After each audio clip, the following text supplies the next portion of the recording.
little nervous. Take a deep breath, yoga breathe, right? See some friends here. Good morning, everybody, and welcome. Governor Pritzker, Director Mueller, Senator Toro, Dr. Weiner, representatives from DCFS, our Maryville Board of Directors, family, friends, and of course our Maryville staff. My name is Nina Alaprandy, and I am an Associate Executive Director for Maryville. Sister Kathy Ryan, our Executive Director, unfortunately couldn't be here today. She had a pre-planned trip out of the country. She's in India, and she did text me at 3 a.m. our time to please extend her gratitude to you all for joining us today. It is an honor and a privilege to stand before you as we gather to celebrate the opening of this much-needed shelter, St. Catherine of Siena. This is more than just a building. This is a safe haven for some of the most vulnerable members of our community, children and young people who are involved with the Department of Children and Family Services and also live with a medical complexity. Today marks the culmination of years of hard work and dedication and collaboration. We are here because a group of people at the Department of Children and Family Services, medical professionals, clinicians, community leaders, and of course our board recognized that there was this need, and there were some generous supporters that helped us raise a little money to get the startup of this, and they believed in the power of compassion and the importance of creating a space where children and youth can receive the care, stability, and love that they deserve. At Maryville, we will be providing not only a roof over the head for these children, but also we're going to be instilling hope and healing and the possibility of a brighter future. The staff and caregivers are very committed to nurturing not only the physical well-being of the kids, but their emotional and developmental needs as well. Together, we have created this space over 3 years, and our intention was to create a space where no child, no matter what their circumstances were, they would be able to feel like they were seen, they are heard, and they would have an opportunity to thrive. I just want to take a moment to recognize some of the partners who made this vision a reality. Of course, our friends at DCFS, specifically Keith Poland, who always believed that the Maryville staff could create a program that would meet the needs of this very special population. Our architects from NKB, Norcon Construction, and Alicia Gomez, I saw you somewhere, where are you? There you are. Alicia Gomez, thank you for your beautiful clouds that you painted all over. It's just fabulous. And of course, our Maryville board. To our incredible staff who've been working so hard, not only to help create this space, but with all the training you're doing, we know you're going to be working tirelessly. And we're so grateful for your dedication to these young lives. This is some of the most challenging and impactful work, to be working with children who've been removed from their family homes and don't yet have a sense of permanency, coupled by their medical complexity. That's a really tough job, and we're full of gratitude to you, and we're very proud of you. And now, this is the highlight of my 40-year career at Maryville. I am delighted to introduce a champion of children in the state of Illinois. He leads our state with practicality and integrity. He drives policy supporting our most vulnerable populations. He is a man who believes in the potential of young people and who is committed to the health and well-being of every family in the state of Illinois. Please join me in welcoming our Governor, J.B. Pritzker.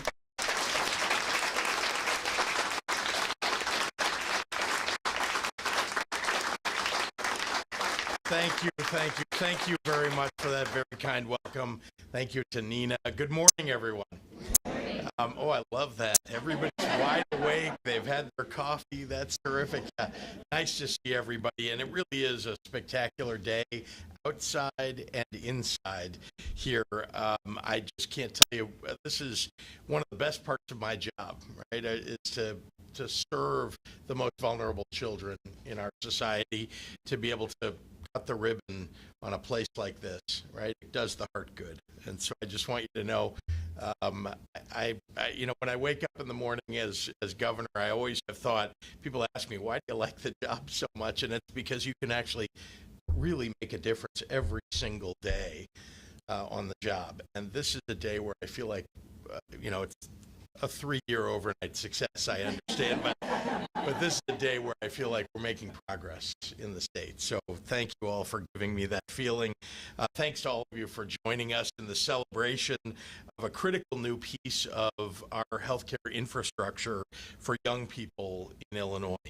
Taking care of our children is one of our most sacred responsibilities. And the incredible people that are gathered here in this audience and that are assisting in making this such a spectacular facility are helping to fulfill that promise. I want to start by thanking some of the many individuals, and I will miss folks, and thank goodness you had a nearly complete list, although I'm sure others were missed. But there are lots of folks to thank. I want to extend my gratitude, of course, to the team here at this St. Catherine of Siena program that's going to be so vitally important for these children. And of course, across Maryville Academy, all the work that's been done here. I won't be able to name all of the folks, but of course, Nina Alaprandi, who, you can feel the compassion, you can feel the joy that comes from her, and President Dick Devine, who has been serving the public, as far as I can tell, his entire adult life. And it's just so good to see you here. Yeah. And all of you really are making such a transformational impact in the lives of so many children. I'd also like to thank my colleagues in all levels of our government who've been stalwarts in the support of an investment in this project. I just want you all to note that it is not the case everywhere in the country where every level of government is talking to one another and working together to get things done. And we don't do it all the time here in Illinois, but we do a pretty good job of it, and especially right here. Local, county, state government, federal government even, and I'm proud of that. I think there's a certain, I think all of us should take some pride in who we are as Illinoisans, that we can have that happen.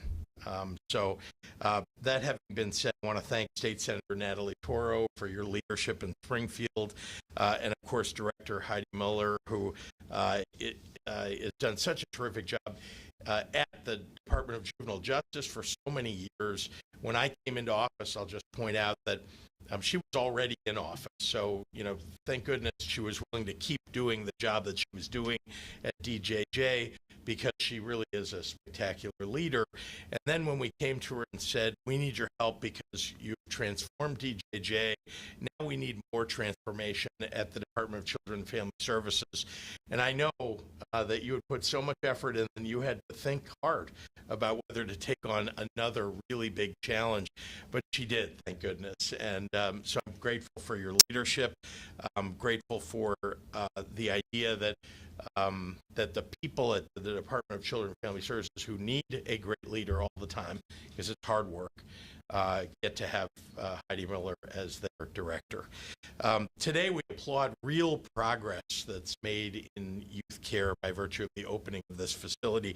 Across the state, and especially here in Chicago, too many of our children and our families, particularly those with urgent and complex medical needs, have to overcome significant barriers to secure the care that they need. Whether that's because of funding or geography or bureaucracy or otherwise, we've made it our mission to try to make it easier to leap over those hurdles and ensure that every child in Illinois receives the quality, accessible care that they deserve. During Illinois' budget crisis, the number of program beds for youth care was dramatically diminished. And as I've often said in the wake of that, it takes years to build back the bed capacity and for the state to regain the trust of organizations that relied on the state to pay its bills on time. And that may not sound like a lot, but it is. I mean, you can imagine, maybe some of you have been involved in dealing with the state during that time, but you know, there were a lot of folks who said, gosh, I don't want to be at the whim of the state, because so many nonprofit organizations had to close their doors when the state was taking 250 days to pay its bills. And many organizations don't have a balance sheet that can sustain that kind of time. So during that period, so many suffered. Well, over the past 6 years, we've made tremendous strides to reverse the damage that was done to nonprofit organizations, and most especially to the services that are so badly needed by so many, and particularly those vulnerable youth. Today's announcement is an example of the hard work that's gone into developing a new equity-centric framework of care to meet the mission that we all have.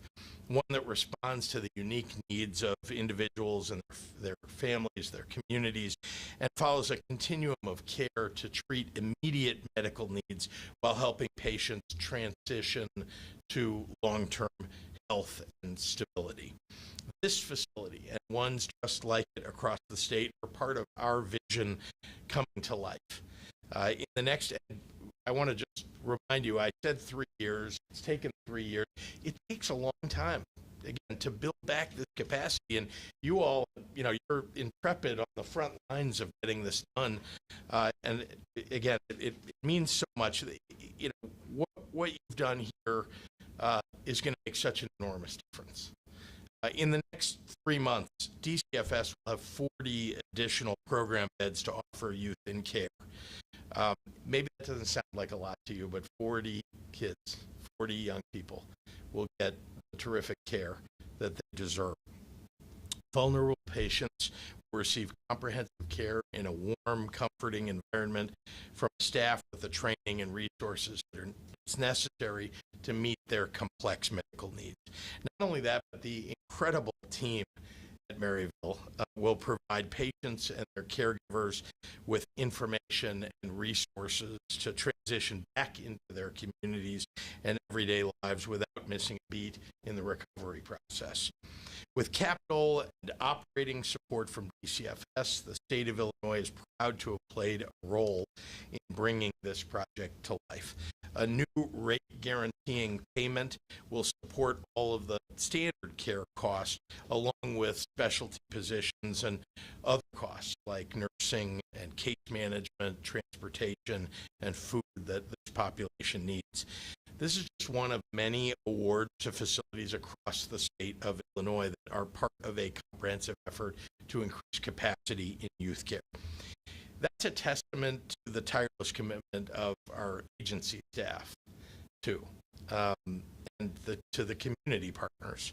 And it's a shining example of the results that our focus and strategy can yield with shoulder to the wheel and persistence. We're taking a major step forward in our work to provide each and every Illinois child with quality, accessible, and culturally relevant care. The work that is being done here will transform the lives of vulnerable young people, and it will improve the entire network of youth care across the state of Illinois. So I want to thank you all for the work that you do to care for and invest in the next generation of Illinoisans. And with that, I'd like to hand the podium over to, all I can say is she's a champion, true champion for children and families across the state of Illinois, and that's our director, Heidi Miller.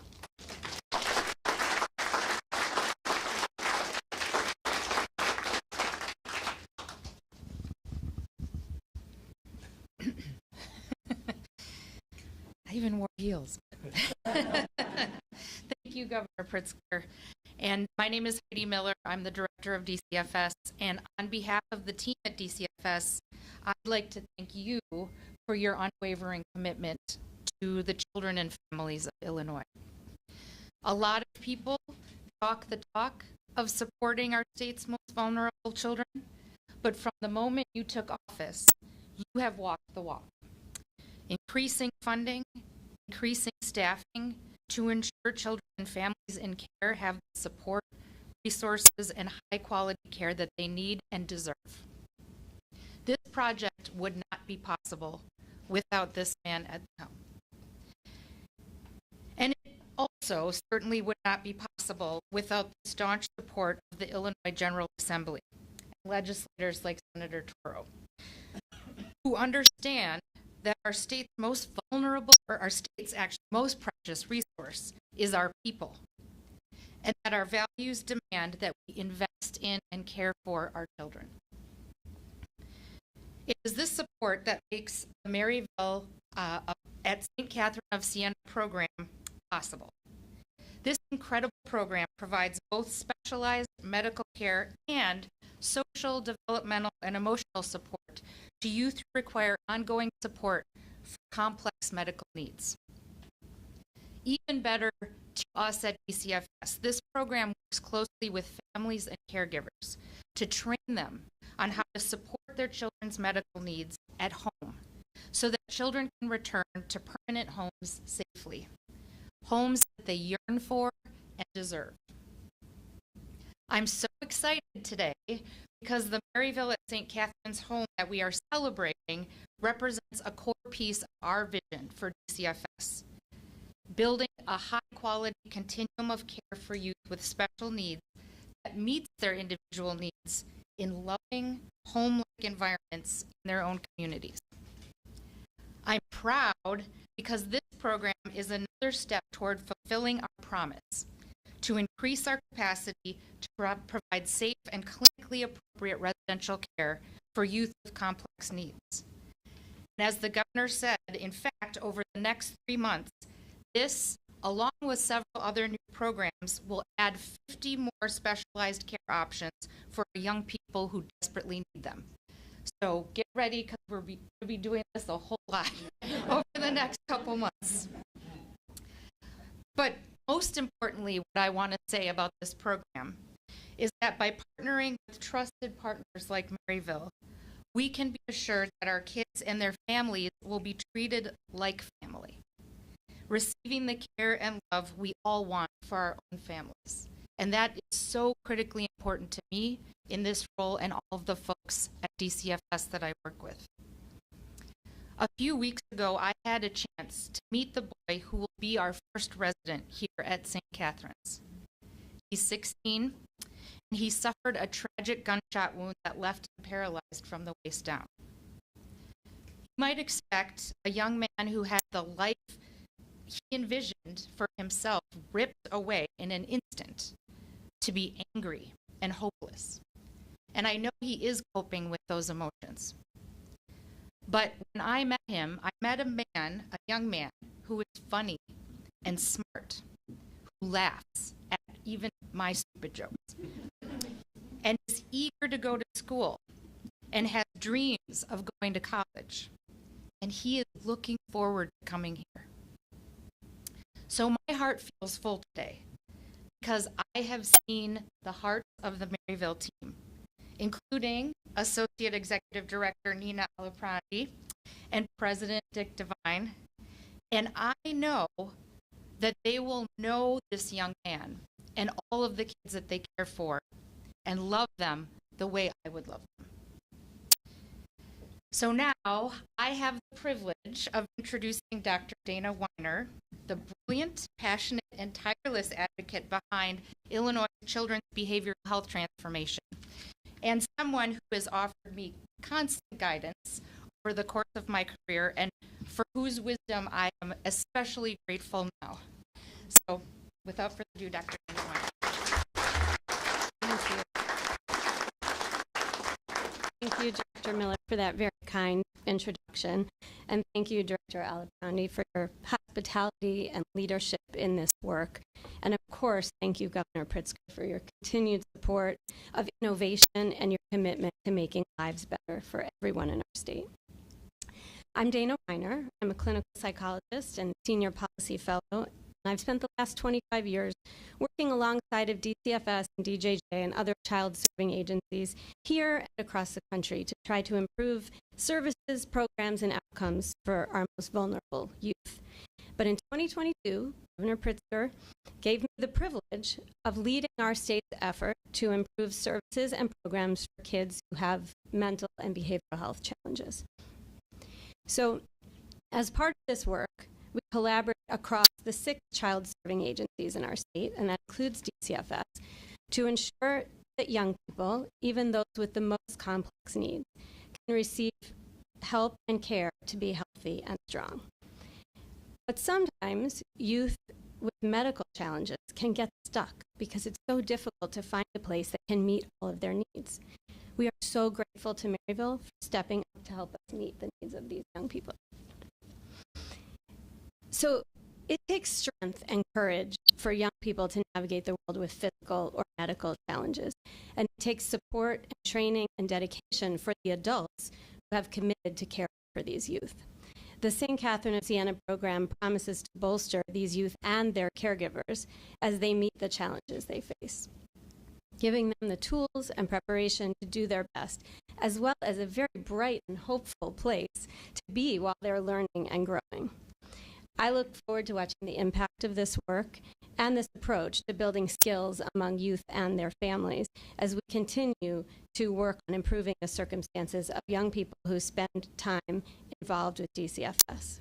So congratulations to all of you on the opening of this unit, which will help all of us continue to work toward a system where we can readily and easily meet the needs of all of our youth. Thank you for your commitment to meeting kids where they are and raising them up. And now it is my pleasure to introduce Dick Devine, President of the Maryville Board of Directors.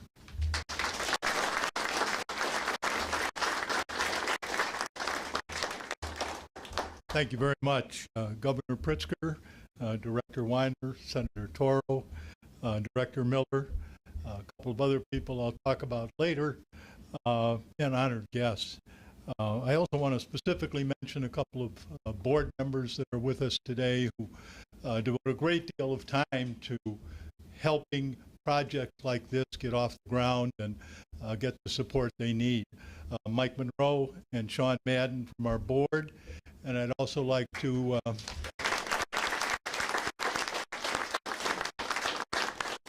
acknowledge a member of a very select group, another former Cook County State's Attorney, Anita Alvarez, who is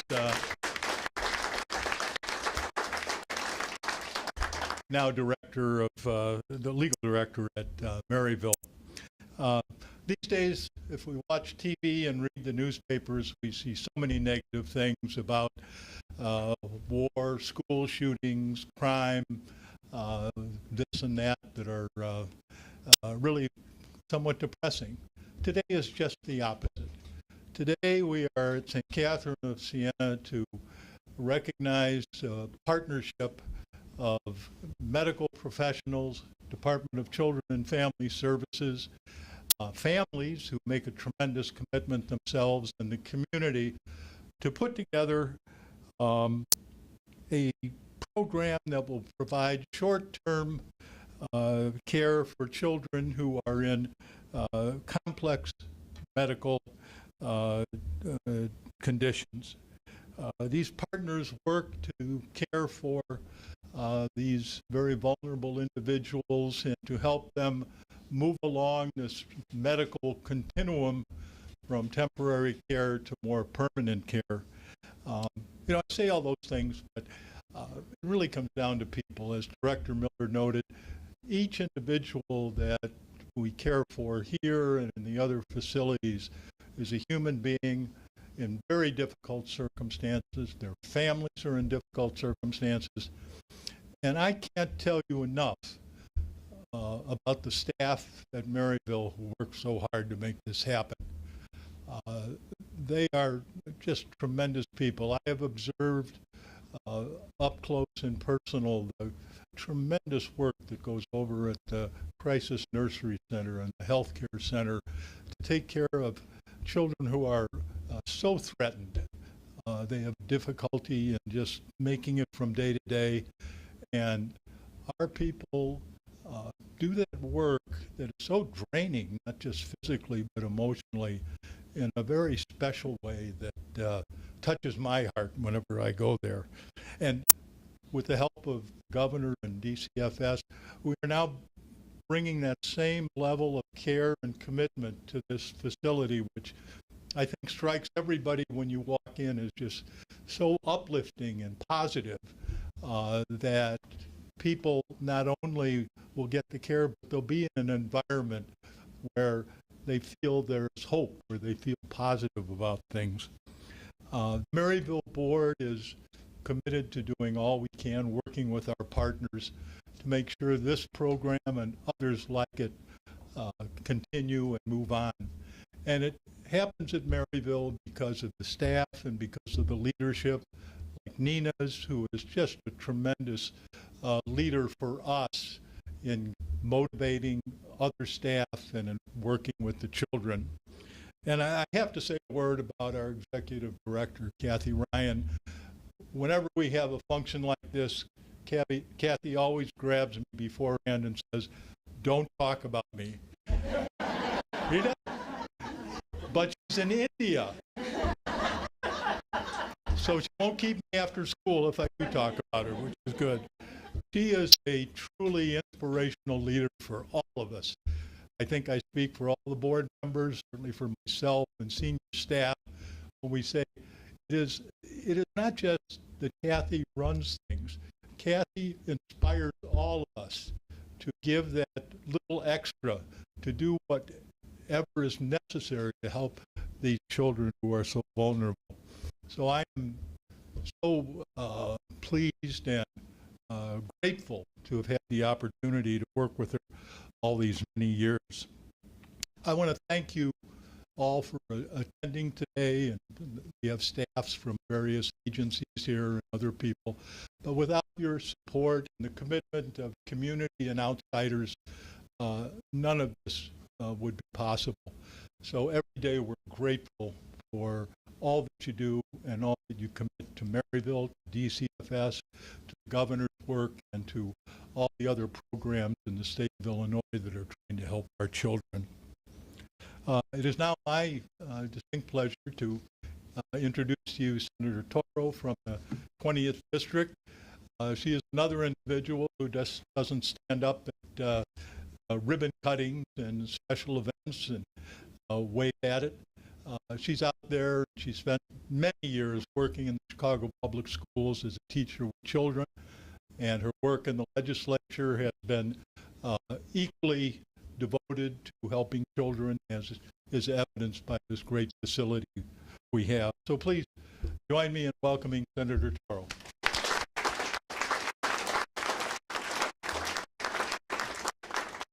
Thank you for that warm welcome, President Devine. Thank you so much for inviting me here today to celebrate the ribbon cutting of the new residential facility to support medically complex youth in care. I'm State Senator Natalie Toro, and before I served our community as a senator, I was a teacher for nearly a decade because I was driven to create a better future for our youngest Illinoisans and to make sure that we're set up for success. Similarly, DCFS professionals and healthcare providers are motivated by the hope for a better future for our children. They work daily to ensure that every child has access to the essentials in their development, like shelter, education, healthcare, and emotional support. This new facility at Maryville Academy will ensure that young people in the foster care system who have medically complex needs can get the treatment that they need. It will allow them to have a smooth transition from their time at the facility to living in the community by connecting them with local services and caregivers they can trust.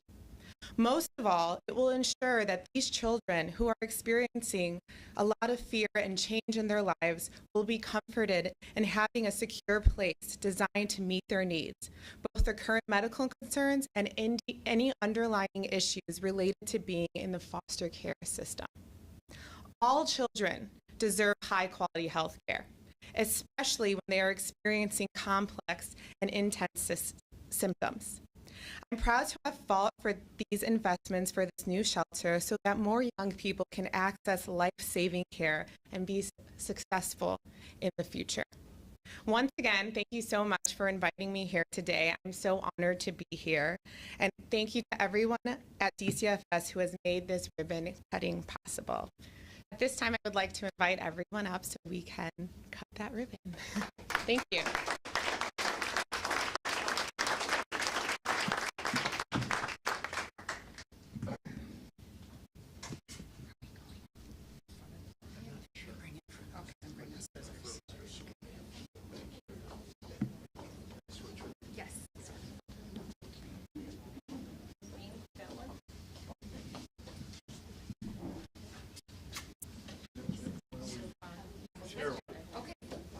Don't run with these. My mother always told me. All right, I'm going to count down 3, 2, 1, and then cut, okay? We'll do it all together, and the cameras are that way, so we'll just get our scissors around the ribbon, and 3, 2, 1.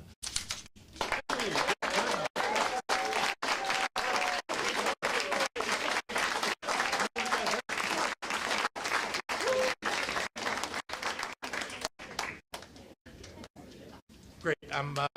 If you don't mind, I'm going to take a few questions from the members of the media. I see a few in the back row, one at least, 2. Yes, Governor, can you talk more about the plan to add more beds in the next few months?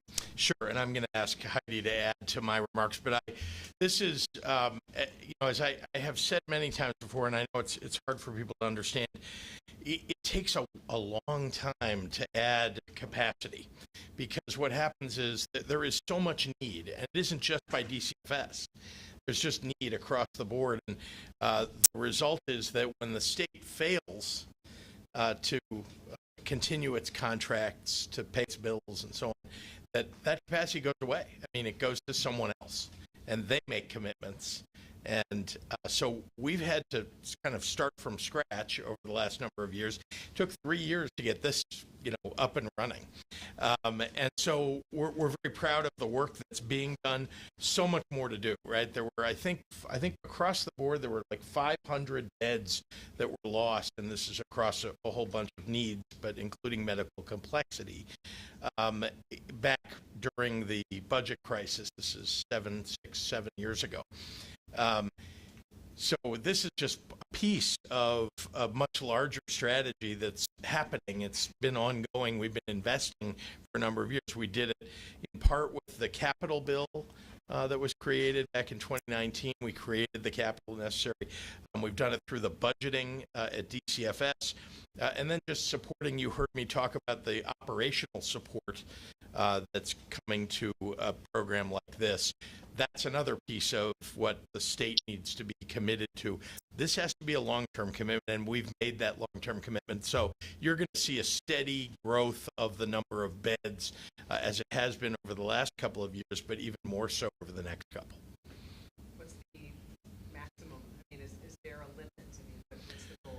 I hate to say the need is so great that maybe Heidi can speak to the amount of need that we can now measure. Sure. So over the next 12 to 18 months, we are anticipating bringing on about 170 additional beds.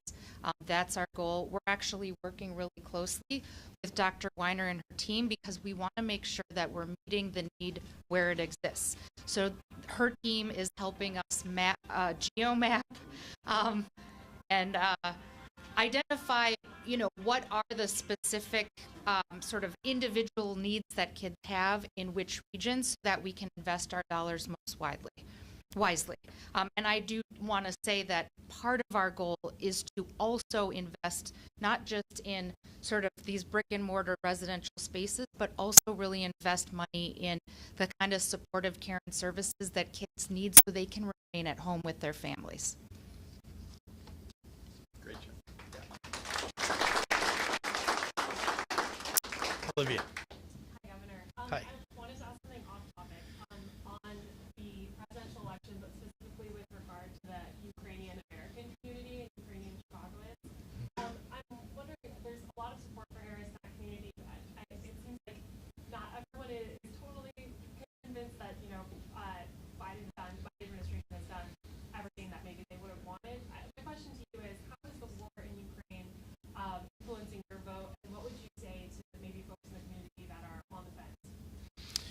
Well, Vladimir Putin is our enemy.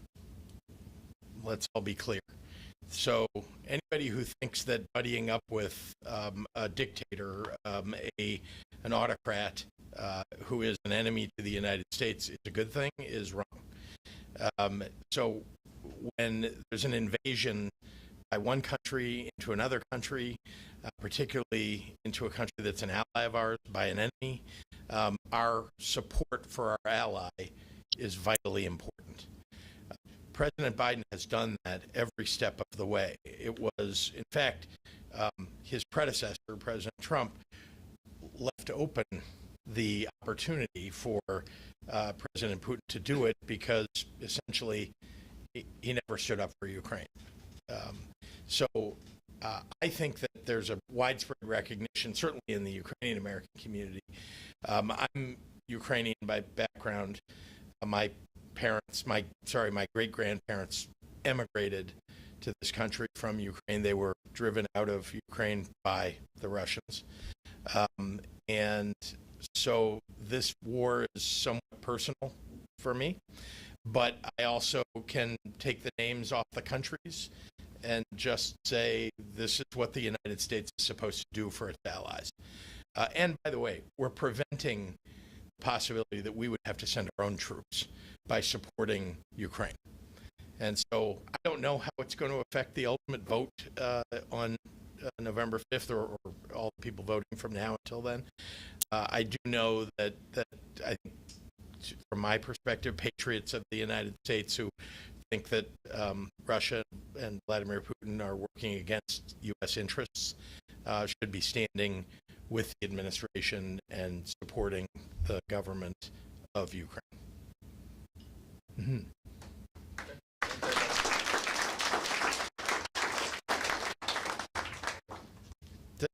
Okay, thanks everyone. Nice to see everybody.